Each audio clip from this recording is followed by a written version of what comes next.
2025मध्ये भाजपकडे येणारा फ्लो फार जास्त झाला आणि कोणाकोणाला तिकीट देणार आहेत आणि कोणाचं तरी डोक्यावर खापर फोडावं आणि दुसऱ्या पक्षामध्ये जाऊन एबी फॉर्म घ्यावा आणि निवडणुकीला समोर जावं म्हणून काही आपल्या सहकाऱ्यांनी काही केलेल्या भावना असतील, मात्र त्या भावना साफ खोट्या आहेत आणि चव्हाण साहेबांनी असं कुठेही कोणालाही काही म्हणलेलं नाही आहे. महापालिका निवडणुकांची ही रणधुमाळी सुरू झालेली आहे आणि त्याच्यामध्ये आज जो फॉर्म वापस घेण्याचा दिवस आहे, काल छाननीचा दिवस होता आणि ह्या उमेदवारी वापस घेण्याच्या दिवसामध्ये बरेचसे जे काही कार्यकर्ते मंडळी आहेत ते नाराज होताना या ठिकाणी पाहायला मिळाले. कालच्याच तारखेमध्ये ज्यावेळेस भाजपचा जाहीरनामा जो आहे तो प्रकाशन सोहळा कालच्या तारखेत पार पडला. अशोक चव्हाणांनी असं सांगितलं की मी माझे जे काही कार्यकर्ते आहेत त्यांची नाराजी दूर करण्याचा प्रयत्न करणार आहे आणि हे मी नुसतं सांगत नाही, हे अशोक चव्हाणांचं गाजर नाही आहे, तर हे अशोक चव्हाणांचं कमिटमेंट आहे असं त्यांनी सांगितलं आहे. मात्र त्याच्यानंतरही बऱ्याचसे जे काही उमेदवार आहेत त्यांची अचानक वेळावर उमेदवारी माघार घेण्यात आलेली आहे. आपल्यासोबत नगरसेवक पिंपळे हे आपल्यासोबत आहेत, महेंद्र पिंपळे हे आपल्यासोबत आहेत. काय सांगणार, अचानक वेळेमध्ये आपण आपली उमेदवारी मागं घेण्यात आली, काय नेमकं कारण आहे? आपण भाजपचे गेल्या अनेक वर्षापासूनचे कार्यकर्ते आहात. मी भाजपचा कार्यकर्ता नाही आहे, मी अशोकराव चव्हाण साहेबाचा कार्यकर्ता, अमर भाऊचा कार्यकर्ता आहे. मला चव्हाण साहेबांनी आणि अमर भाऊनी मागे 2017मध्ये काँग्रेस पक्षातून अधिकृत उमेदवारी देऊन मला निवडून आणलं होतं. मी सर्वसामान्य कुटुंबातला एक सदस्य आहे. माझे वडील जे आहेत एक क्लास 4 एस टी महामंडळामध्ये वॉचमॅनकीची ड्युटी आहे त्यांची. परंतु काल जे भाष्य झालं, लक्षात असू द्या, काल जे भाष्य झालं की आपले जे रावत साहेब आहेत यांनी जे सांगितलं की चव्हाण साहेबांनी 50 लाख रुपयाची मागणी केली आणि किंवा दुसरे कोणते माझे सहकारी नगरसेवक असतील, उमेदवार असतील की त्यांनी सांगितलं की चव्हाण साहेबांनी 50 लाख रुपयाची मागणी केली.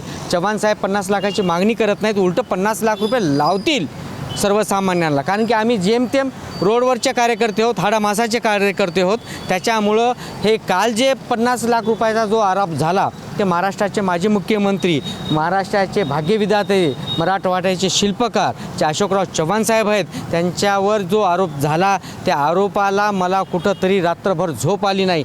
त्या कारणानं मी आज रोजी शिंदे गटाचा अधिकृत जो बी फॉर्म आहे शिवसेना पक्षाचा तो मी आज रोजी माझ्या राजीव खुशीने मी उचलून घेतलेला आहे. आपण सांगताहेत की आपण स्वतः राजी खुशीने शिंदे गटाचा एबी फॉर्म आपण लावलेला होता, आपण रनिंग नगरसेवक होतात, मात्र मग आपल्याला उमेदवारी का देण्यात नाही आली? त्यांनी वरच्या स्तरावर असं सांगितलं की महेंद्र पिंपळे कुठंतरी प्रभाग क्रमांक 5मध्ये त्याची कामाची कमतरता थोडी जाणून आणली, लोक थोडे नाराज झाले. तर त्या लोकांची नाराजगीसाठी आणि माझ्या कामाची कमतरतासाठी मी आज रोजपासून उद्या येणाऱ्या 5 वर्षापर्यंत मी लोकांमध्ये राहणार आहे, नाराजगी दूर करणार आहे, लोकांचे काम करणार आहे. मी जरी नगरसेवक नसलो तरी मी एक चव्हाण साहेबाचा सहकारी कार्यकर्ता, अमर भाऊचा सहकारी कार्यकर्ता म्हणून गेल्या आता 5 वर्षे मी सतत लोकांमध्ये राहून त्यांची नाराजगी आणि त्यांचे रखडलेले कामं मी पूर्णपणे करणार आहे. एकीकडे आपण सांगतायत की आपण अशोक चव्हाणांचे कार्यकर्ते आहात, अमर राजूरकरांचे कार्यकर्ते आहात, तर आणि अशोक चव्हाण ज्या ठिकाणी जातील त्या ठिकाणी तुम्ही जाण्यास बांधील आहात असं आपण सांगतायत. आणि दुसरीकडे मग तुम्ही एबी फॉर्म कसं काय लावला इतर पक्षाचा? हे काय कारण होतं की तुम्ही जर इतके प्रामाणिक कार्यकर्ते असते तर मग शिवसेनेचा एबी फॉर्म लावण्याची तुमच्यावर वेळ का आली? कल्याणकर साहेबांनी, उत्तरचे आमदार जे आहेत कल्याणकर साहेब यांनी मला एबी फॉर्म लावला होता आणि मी त्यांच्या पक्षामध्ये पण मी जाहीर प्रवेश केला होता आणि मला एबी फॉर्म लावला होता.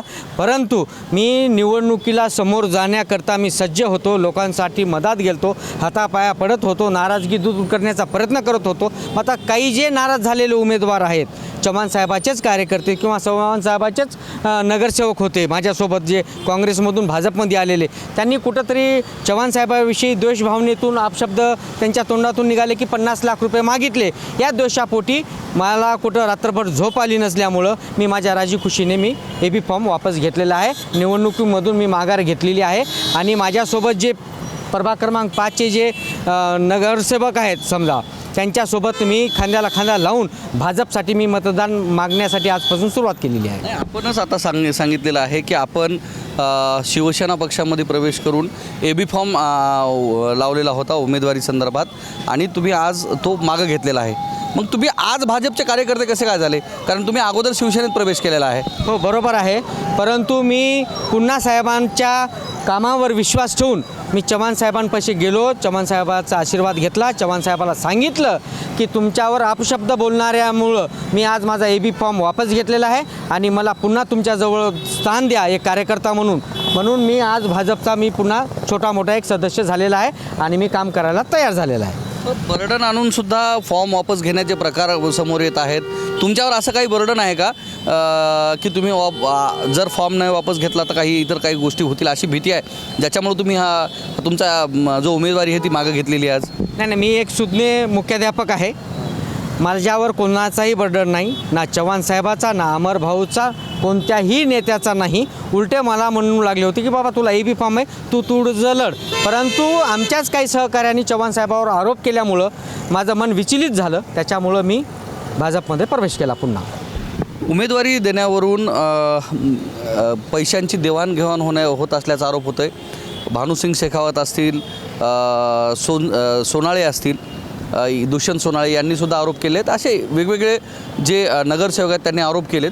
मग याच्यात कितपत सत्यता आहे? आता तुमचेच सहकारी मित्र आहेत जे आरोप करत आहेत, मग यांचे हे आरोप खोटे आहेत? पहा, 2025मध्ये भाजपकडे येणारा फ्लो फार जास्त झाला आणि कोणाकोणाला तिकीट देणार आहेत आणि कोणाचं तरी डोक्यावर खापर फोडावं आणि दुसऱ्या पक्षामध्ये जाऊन AB फॉर्म घ्यावा आणि निवडणुकीला समोर जावं म्हणून काही आपल्या सहकाऱ्यांनी काही केलेल्या भावना असतील, मात्र त्या भावना साफ खोट्या आहेत आणि चव्हाण साहेबांनी असं कुठंही कोणालाही काही म्हणलेलं नाही आहे. कालच्याच भाषणामध्ये अशोक चव्हाणांनी सांगितलं की मी कार्यकर्त्याला गाजर देत नाही, कमिटमेंट देतो. तशी काय कमिटमेंट तुम्हाला अशोक चव्हाणांनी दिलेली आहे का? नाही, मी त्यांचा एक सच्चा कार्यकर्ता म्हणून पुन्हा सेवा करणार आहे. आणखीन मला कोणतीही कमिटमेंट आणि मला कमिटमेंटची गरज पण नाही. चव्हाण साहेबांचं नाव आलं म्हणजे मी आता भावी आमदार समजा मला किंवा भावी नगरसेवक समजा, चव्हाण साहेबाचं नाव आलं तिथं सगळे कमिटमेंट विसरून जातात लोक.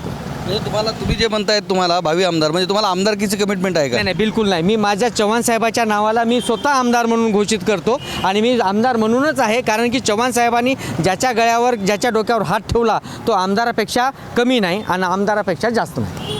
आता तुम्ही भाजपमध्ये राहून अशोक चव्हाणांचं काम करणार हे निश्चित आहे? 100% अमर भाऊ आणि चव्हाण साहेबाचा एक सच्चा कार्यकर्ता म्हणून पुन्हा जोमानं काम करणार आहे आणि येणाऱ्या 16 तारखेला गुलाल महेंद्र हिरामन पिंपळेपासूनच सुरुवात होणार आहे.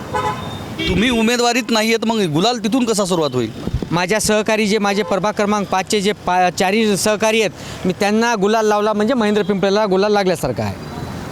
निश्चितच हे शिवसेनेकडून उमेदवारी दाखल केले कारण हे अगोदर अशोक चव्हाणांचे कार्यकर्ते आहेत आणि अशोक चव्हाणांचे कार्यकर्ते असतानासुद्धा त्यांनी काही कारणास्तव शिवसेनेमध्ये प्रवेश केला होता आणि यांचा AB फॉर्मसुद्धा लावण्यात आला होता. मात्र आज उमेदवारी मागे घेण्याच्या शेवटच्या दिवशी यांनी AB फॉर्म शिवसेनेचा बाजूला ठेवून ऐन वेळावर माघार घेत पुन्हा एकदा भाजपमध्ये प्रवेश केला आहे आणि अशोक चव्हाणांची साथ ठेवत आपलं समाधान झालं आहे, आम्ही अशोक चव्हाणांचंच काम करणार असं आश्वासन त्यांनी दिलं आहे. कॅमेरामन सुधाकरसह मी धनंजय सोळंके, टाइम्स नाव मराठी, नांदेड.